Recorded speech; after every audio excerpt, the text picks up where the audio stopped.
Hey, everybody, welcome to The Recoup. I'm Cooper Daniels, and I'm a guy that knows a little about a lot. And today I am here with Nathan Kaiser, who is the managing director of Algo DAO, and also Bakit Azimkhanov, who is the head of communications at Algo DAO.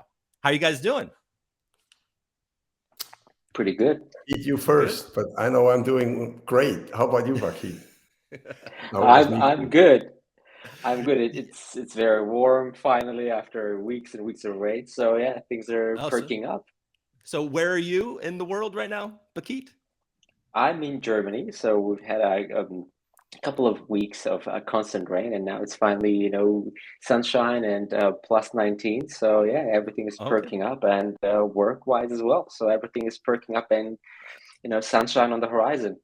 There we go. There's sunshine. I'm in Los Angeles. I'm in perpetual sunshine. How about you, Nathan? Are you in Switzerland, correct? I'm right now in Switzerland. I was just in Dubai and sort of always on the fly, always on the Okay. move.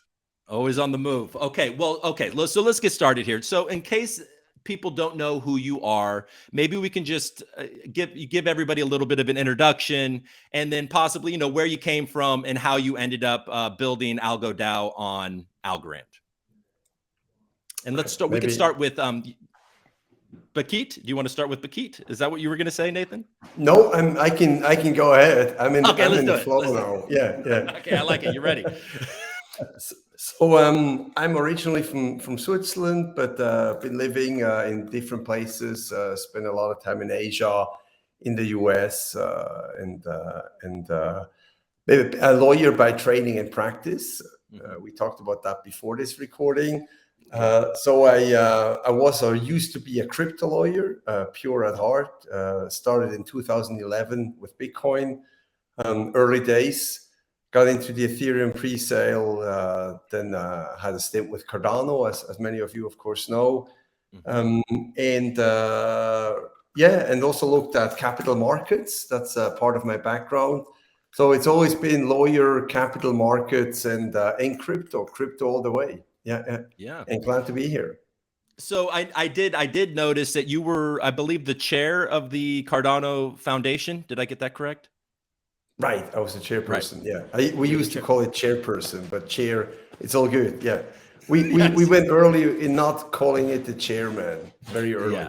No more. Yeah, you can't be the chairman anymore because there's a different. Yeah.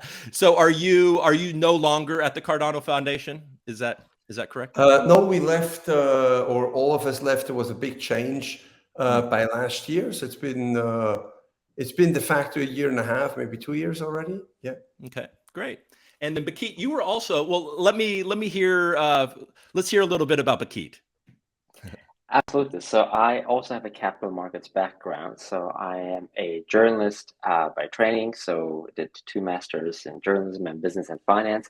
So started in bonds, fixed income. So a bit of structured equity, a bit of stocks, a bit of structured finance, and obviously the financial crisis came in. So I sort of ended up writing a lot about restructuring and debt and liability management, and I transitioned to TV. I used to work at Thomson Reuters, and then slowly but surely sort of wanted to stay with my capital markets, and I went to EY, and I spent 5 years at Global Mergers and Acquisitions practice, and so I was doing comms there as well. So I did a bit of M&A, a bit of private equity, divestment, and then I actually ended up at Cardano Foundation, and that's how I know Nathan.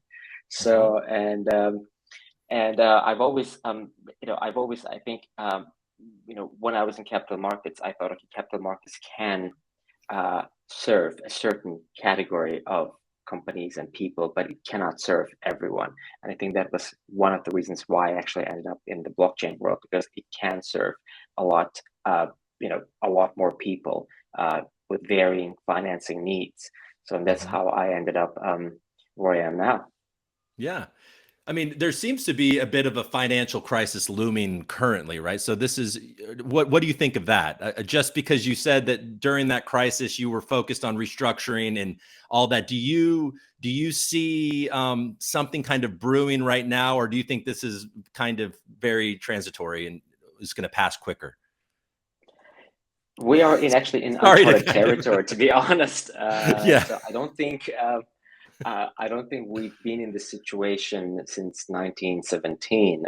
So if you look at the history of economy, but back then we didn't have a lot of financial instruments. I think I wouldn't say we're headed towards a financial crisis or anything. I think we're just headed for a bit of a course correction, might I say. So, and of course, we're seeing the interest rates being increased, and I think that will be the norm in 2022.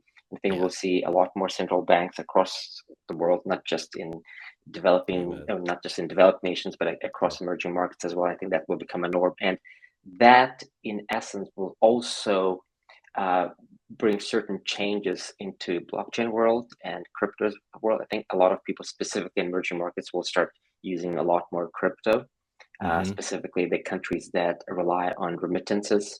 So most of the emerging markets, and I think we'll see that trend. I think that trend will, emerge in countries that people normally would send hard currency, and I think that will become the norm. So there are always, two sides of every crisis. For some, it's crisis; for some, it's opportunity. But I don't think we're going to see a crisis. I think it's just a bit of a course correction, and yes, and it will manifest itself in inflation and increase of rates. But I don't foresee anything major or anything bad. Good. Yeah, I mean, I guess the main thing that's looming is this sort of, global uncertainty. So we don't know exactly how that's going to play out. So that's concerning. Okay, so moving on. So, I was reading just the other day about BlackRock investing, finally putting some money towards crypto. So there seems to be, and we know once there's more regulatory clarity across the world and in the US and everywhere, that institutional investors are going to come pouring into cryptocurrency. I think that's pretty inevitable.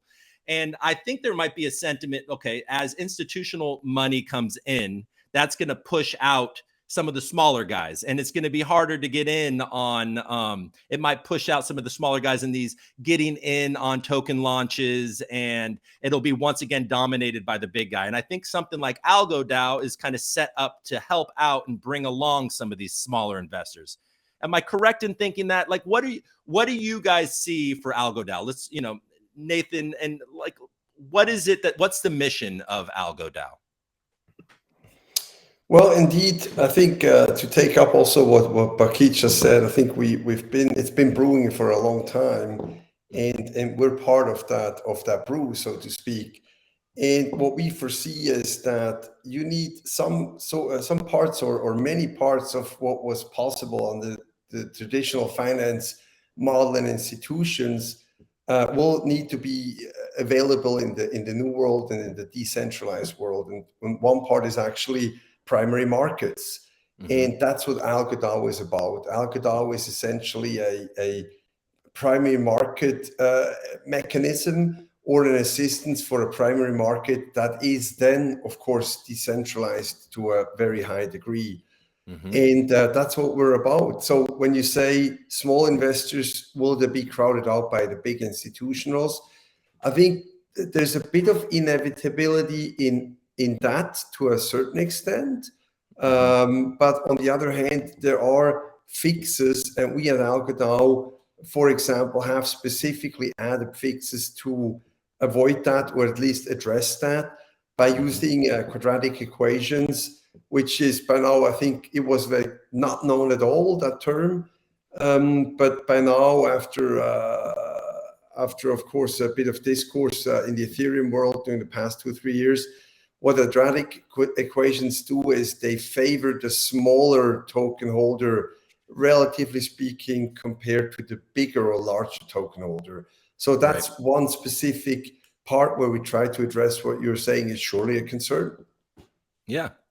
So how did you, so you came from Cardano, and that closed last year, and now you've headed over to Algorand. What was it about Algorand that attracted you to start, building and, to create this?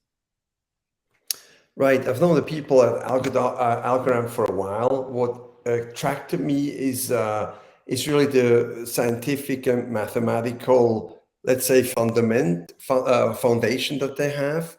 There is this let's call it foundation is a good term at the MIT, of course. So there's this link to the MIT. I also like the idea that it's a smart contract mechanism that works, so it can be used. It works out of the box, obviously always with an increasing amount of bells and whistles, so that the degree of sophistication improves and needs to improve over time is a given. I like the idea that Algorand comes out of this corner in Boston. So that's the MIT again. It has that US VC, actually almost historical US VC backing, which gives it a sound support from the VC scene in the US, which we think is an interesting and an important market. So rather than sort of dabble around the US, Algorand has always been very close to the US, which we think is an advantage. Right. How about you, Bakit? I think I have to agree with Nathan. I think it's a scientific and mathematical foundation, and specifically for me, it was. I mean, it is proof of stake, but it's pure proof of stake. So there is no hard fork. So that means you don't need to inform all the exchanges and everybody else that there will be a hard fork. So it's a lot less hassle. So pretty much it's what you see is what you get. It's what's written on the tin. That's what it is. And I think the other factor is equity rather than equality, and that's what Nathan mentioned as well. So that's, I think, that's specific to AlgoDAO, but the same principle can be applied to Algorand. So it's not the equality, but it's more of an equity that everybody has a chance. You don't need to have tons of tokens or anything. So I think that the equity part that attracted me, and plus the pure proof of stake. It's straightforward. I'm not a mathematical person. I was very bad at math, but but when I did look at it, okay, well, actually, it's good that you just follow the instructions and that's it. So I think it's the simplicity as well and the principle. So. Right. Yeah, I think it goes maybe undersaid how important no forking is when it comes to, I mean, even things like that, are popular now, like NFTs. You don't want a chain to fork with an NFT, or you don't want real estate. If you're tokenizing real estate or something like that, forking is no longer really desirable, and many other reasons. Okay. Look, and to be honest, we're obviously early here at Algorand. There is a lot coming, and there's more and more every day. There's new projects launching. There's a new DEX. There's a new DEX coming out next week. We have a lot going on, but it's brand new in a lot of ways. And so I think what you guys are doing as an incubator, accelerator, and then a launch pad is extremely important. So what do you believe AlgoDAO is going to provide to Algorand and the community and the ecosystem for help? How are you going to help bring projects? Really, what I'm trying to ask is, how do we bring bigger and bigger projects to start building on Algorand? Right. I think what we're bringing to the larger ecosystem is really a structured approach to launch, and that's also maybe something on the other hand that was missing. So we're addressing that specific pain point. Now, what does that mean? A structured approach to launch? It means that we start with a somewhat rigorous or even troublesome, very rigorous due diligence process. Projects that want to launch on AlgoDAO are being sent a questionnaire, and actually 2 questionnaires that are really, really, really long, and they're really hard to fill out. And what that does is it enables us to point out weaknesses and gaps. So it's a bit of a gap analysis, where we go back to the projects and tell them what they're still missing, and at the same time, of course, propose solutions to fill these gaps. And when you don't have a structured approach like AlgoDAO, then these projects, instead of doing the necessary homework, and fill out the gaps and address weaknesses, they would just launch and then not work in the midterm or in the long term. And so what we're doing is we're bringing a rigor and a process to the overall ecosystem, which pushes or pulls or charms projects into improving on what they're about to do before they launch rather than afterwards when it's too late. Got it.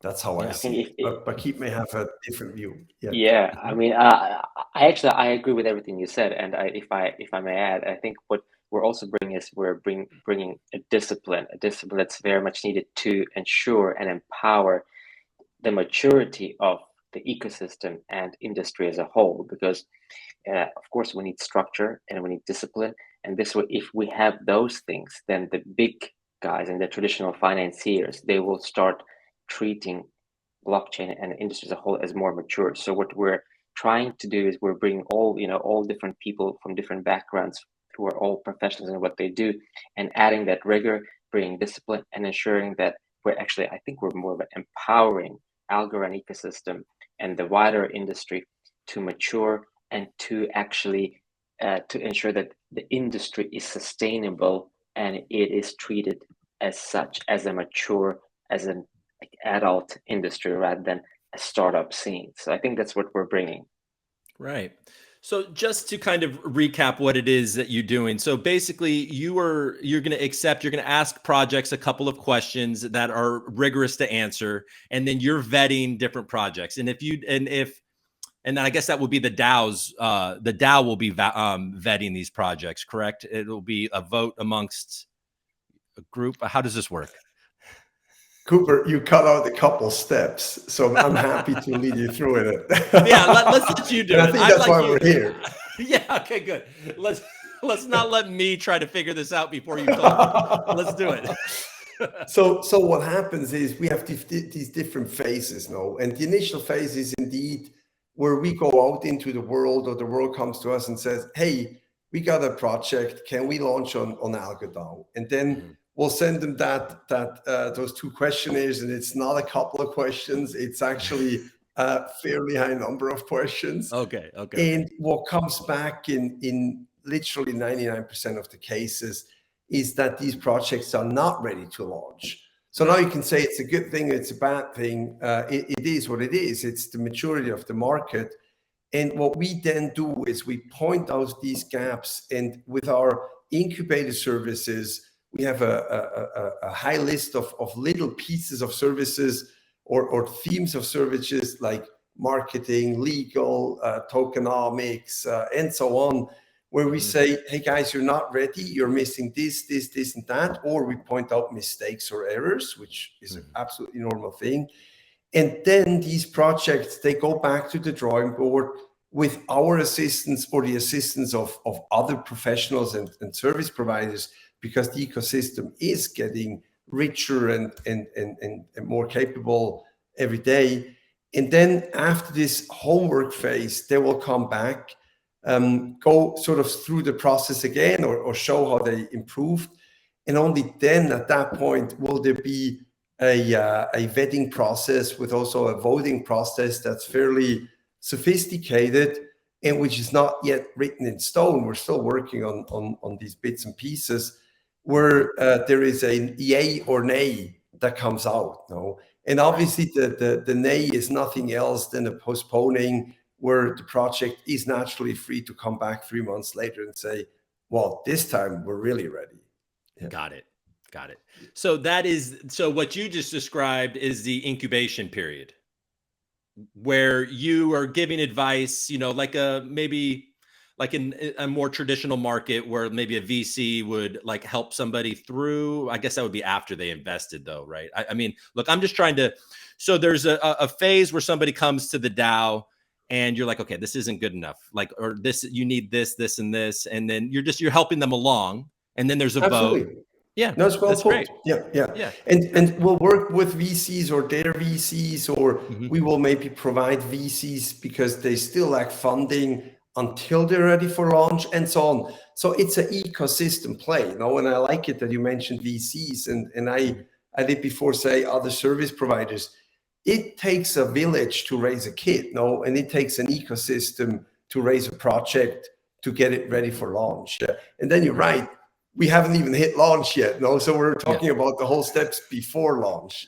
Right. Actually, the aim is to ultimately launch them, of course. Of course. Did you have anything to add to that, Paquette?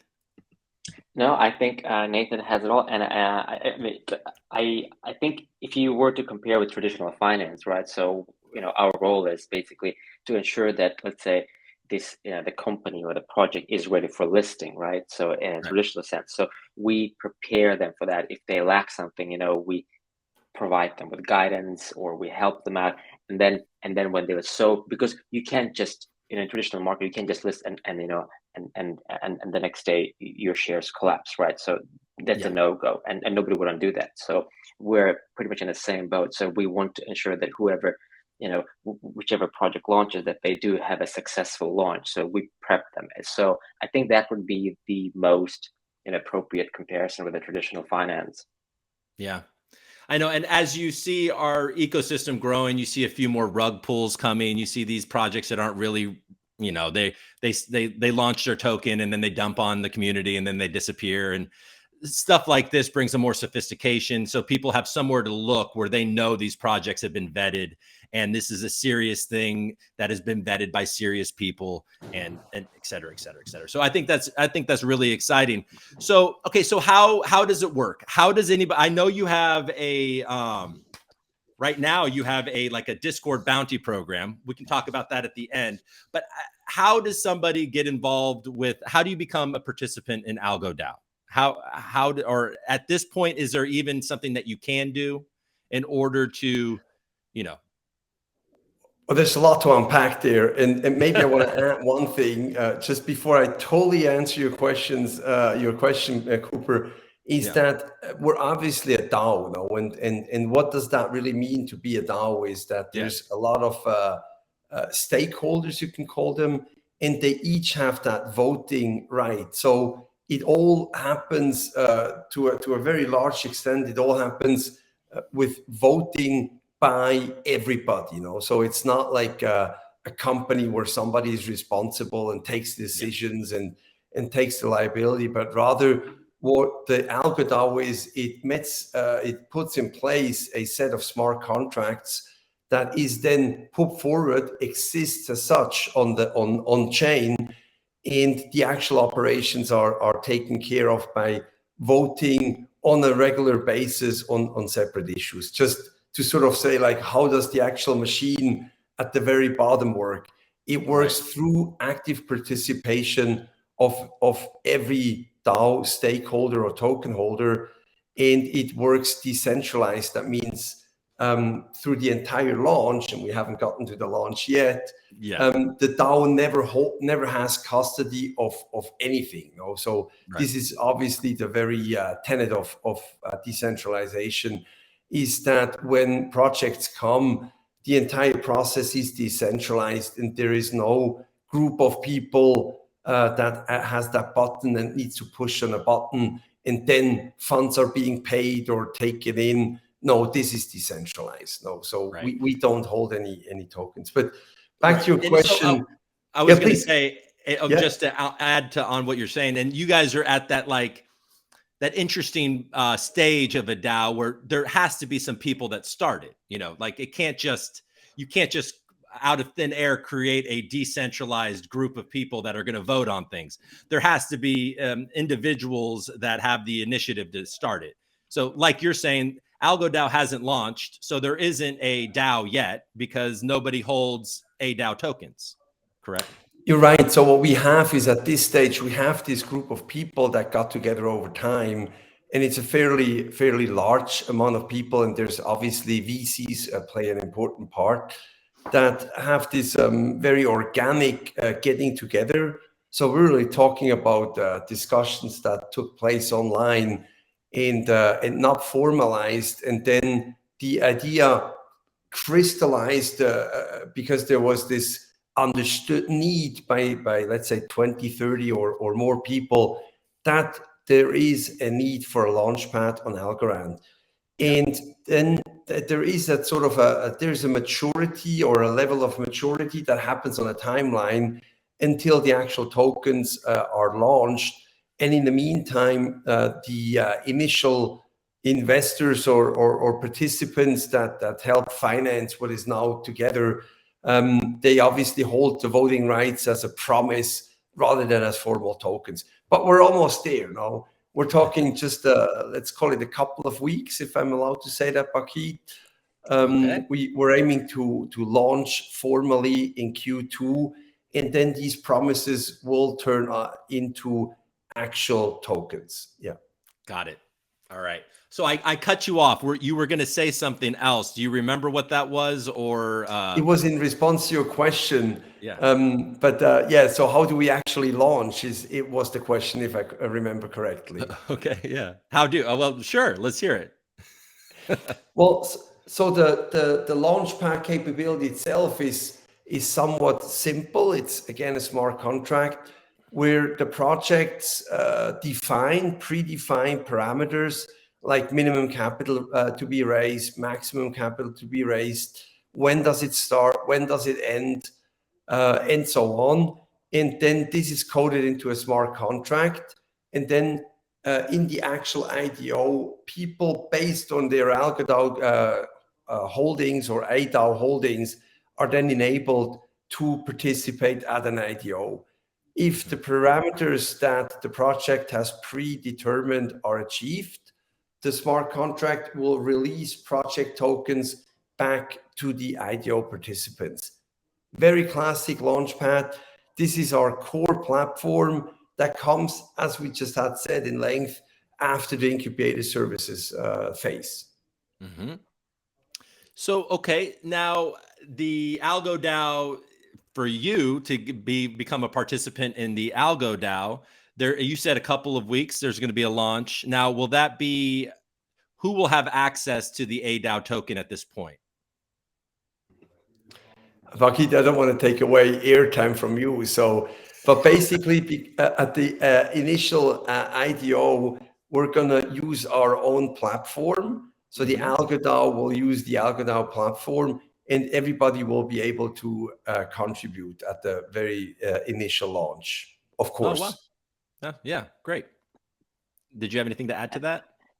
Yes, I think one of the reasons why we're actually using our own platform is, we need to eat our own dog food, so to speak. So, and that will also, and we're also doing it, to learn from that process and to showcase, look, we're doing it. So, and you can do too. So there are multiple reasons there as well. You earlier asked question how one can participate, and if I may add, I think the easiest and simplest thing would be, well, start following us on social media and start reading what we put out, because there is a buzz about DAOs this year, but everybody knows what a DAO is, but they don't really know what it consists of, why it exists, what are the functions. And so, and we put a lot of content. I think part of our mission actually is also to, I don't want to say educate, but I think maybe enlighten would be the right word, and add value and enhance people's knowledge about DAO. What is a DAO? How does it function? And what's the value add in it? And plus, and why Algorand needs a DAO, and how people can benefit from it, and how people can participate. So, so coming back to your question, start following us on social media, start reading our content, and then if it catches your attention, feel free to talk to one of us and we can hook you up. Yeah. Well, I'll put in the description of this video, I'll put a link to their Twitter and a link to their Discord. Would you like me to do that as well? Yeah. Absolutely. To the Discord and to the Twitter. All right. So, okay, I have to say this because every time I talk about Launchpads, I get excited, and then I realize that I live in the United States, So as a citizen of the United States, I very rarely get to participate in a Launchpad and you're a lawyer, and Nathan. So obviously there are always, because of that kind of regulatory kind of, people don't want to mess around with that. So but you guys have something really interesting that we obviously have to talk about, and that's the Sigma pool. So something that I found really compelling is the Sigma pool, but how does that work? Am I going to be able to be a member of the DAO and participate in the Launchpad as a US citizen, or is it as I expected? We'll start there. Oh, that's another big rabbit hole here, of course. No, I hope you have oh a my couple God. hours. You should have warned me on that one, Cooper. I'm telling you. I know you thought I was going Okay. somewhere, then I was like, wait, okay, yeah. No, but it's very legitimate. I think so. There's a couple easy answers, and then it gets probably a bit more detailed. The easy answer is that indeed there are limitations with regard to the US and US residents. And then there is a lot of uncertainty. And you were talking about legal certainty actually a bit earlier, just at the beginning.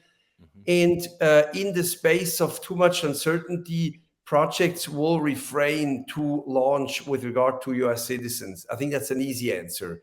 So that's sort of the bad answer, but it is what it is.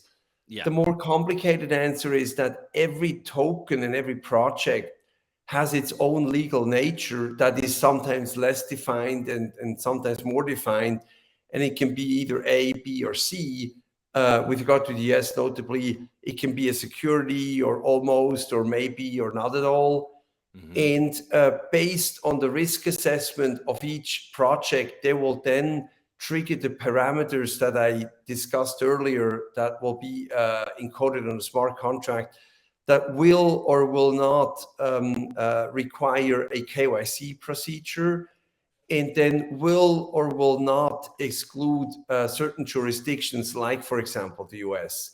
So the more complicated answer is, I can't really tell you which tokens and which projects will require a KYC or will not, will want to do a KYC or don't want to do it, and will exclude the US or don't want to exclude the US. So it's I think a very dynamic planning is required, and something where Paquito very typically says, please watch our social media. No, that's his standard line.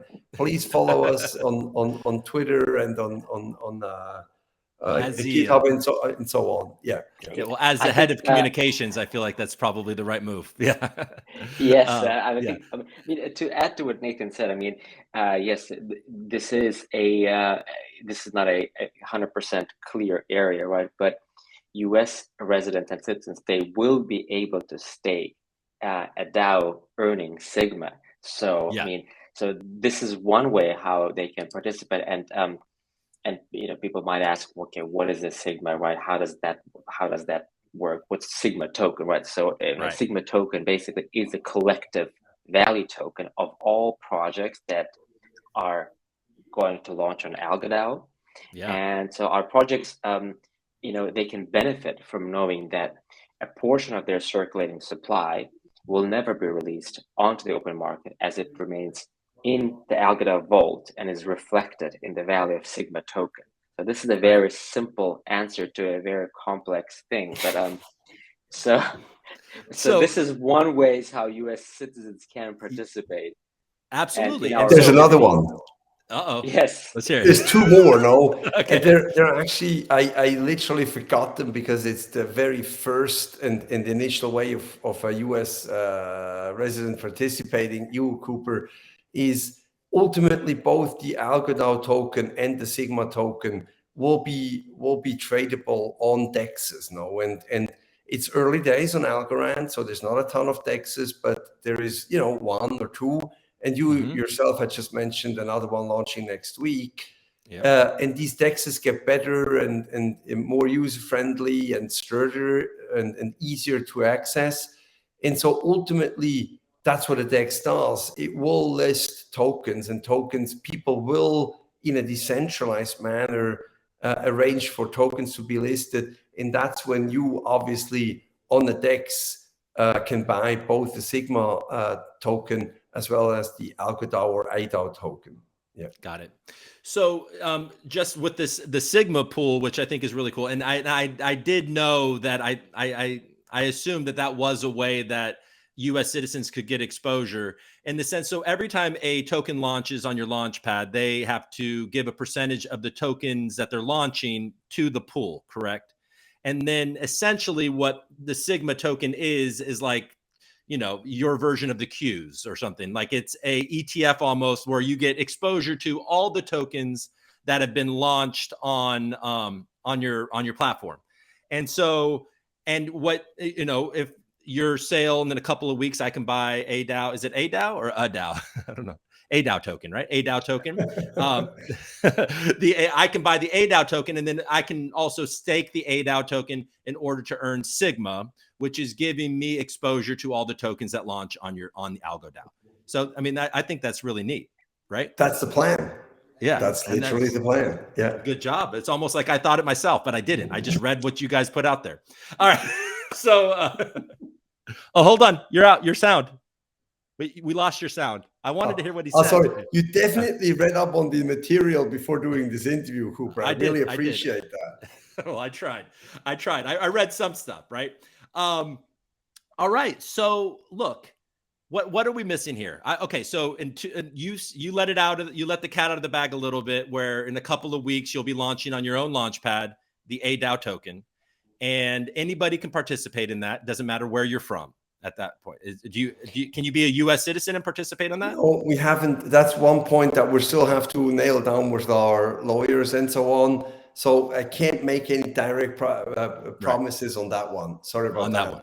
That's okay. So then, however that goes, but then there will obviously at some point be a secondary market for that, and then people can participate no matter what. So, okay. So how close? So you're going to launch the token in a couple of weeks. How close are you to, are you already talking? Are projects already approaching you, or is that too early? Are we too early for that right now? Pakit, I give you this one.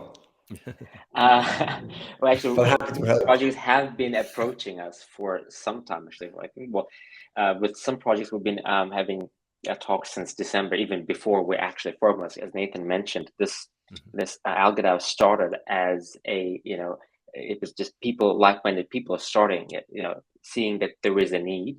So, and then that was the time when the first project started thinking, okay, well, actually, and then so we've been having some conversations, and we have been approached by several projects, and it's not too early. And of course, as Nathan mentioned, there are steps, right? There is this enhanced due diligence forms and simple due diligence forms, and this also, and not everybody has passed that yet. But what I can tell you, without actually breaking a few agreements, that we have a few projects that have lined up, and there will be more.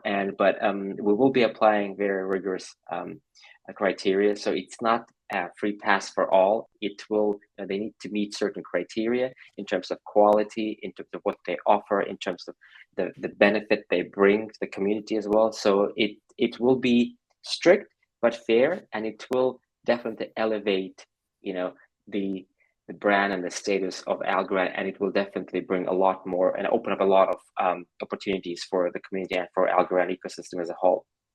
Right.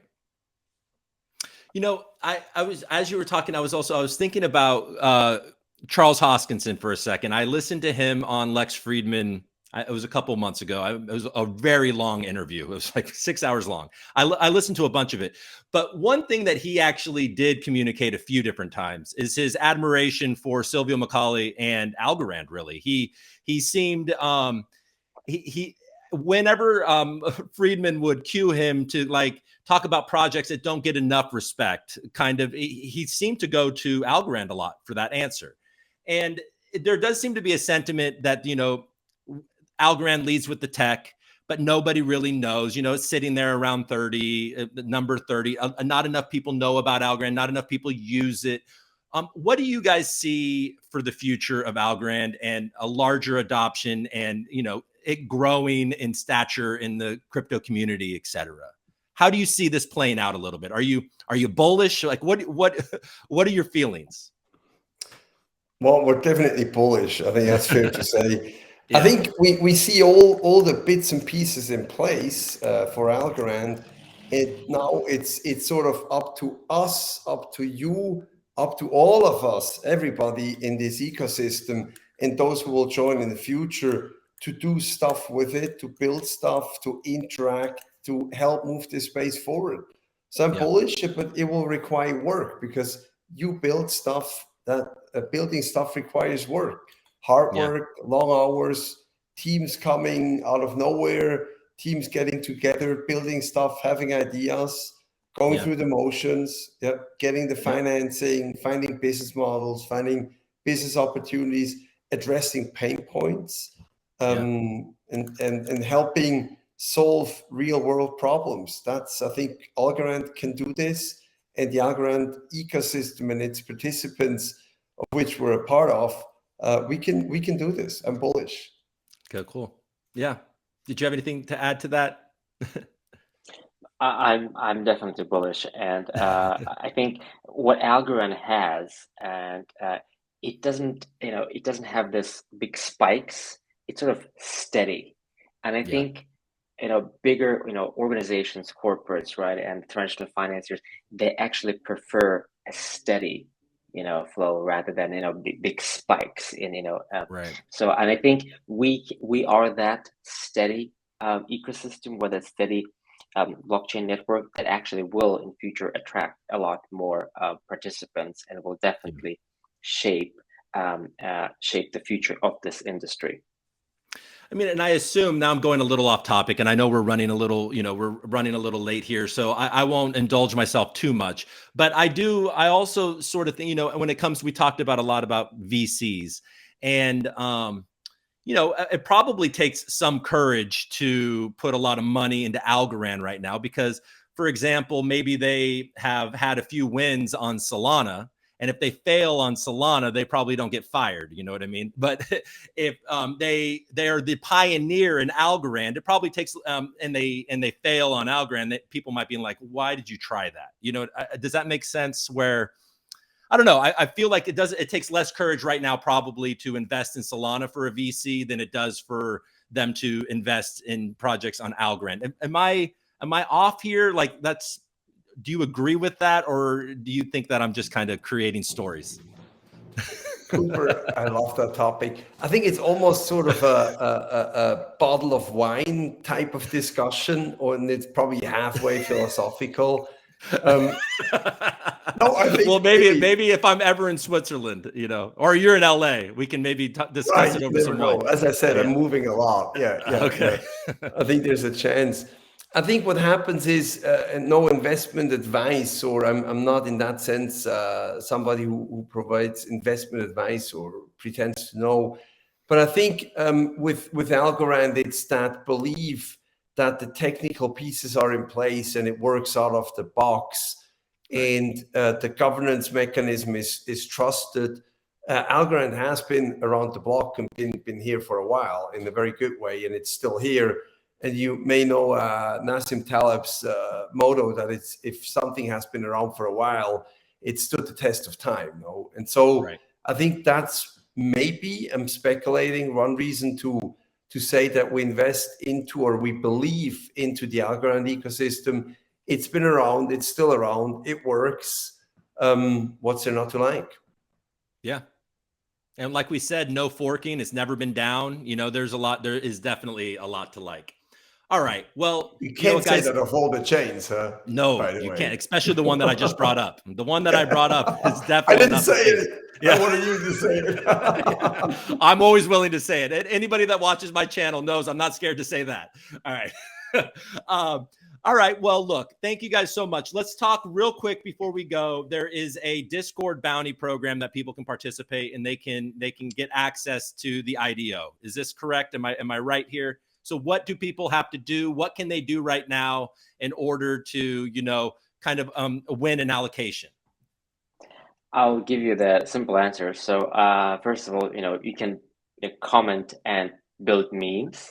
So, and so that's the easiest way on our Discord channel. And then if you are one of the winners, then you'll get allocation. And this is as simple as that. So we made it super, super simple for people to, first of all, to ensure that more people know about us and they know what value we bring to the ecosystem. And we made it fun. So, I mean, who doesn't love a good meme? I know. Well, I'm going to get to work. I'll join the Discord, and I'll come up with a meme and see how I do. All right, guys. Well, I really appreciate it. If there's anything else that you'd like to add, or do you think we covered it? Think we did it? No, I think there's a lot to add, but as we said before the recording, Cooper, let's do this again. I'd love to be back on your show. All right. Great. Thank you so much. It was a really fun conversation. I hope everybody knows more about AlgoDAO, how to participate. And yeah, after launch, you guys are invited to come on at any point. Awesome. Hey, all right, thanks a lot. Thanks for having us. Of course. Thank you, Cooper. All right. Thank you, guys.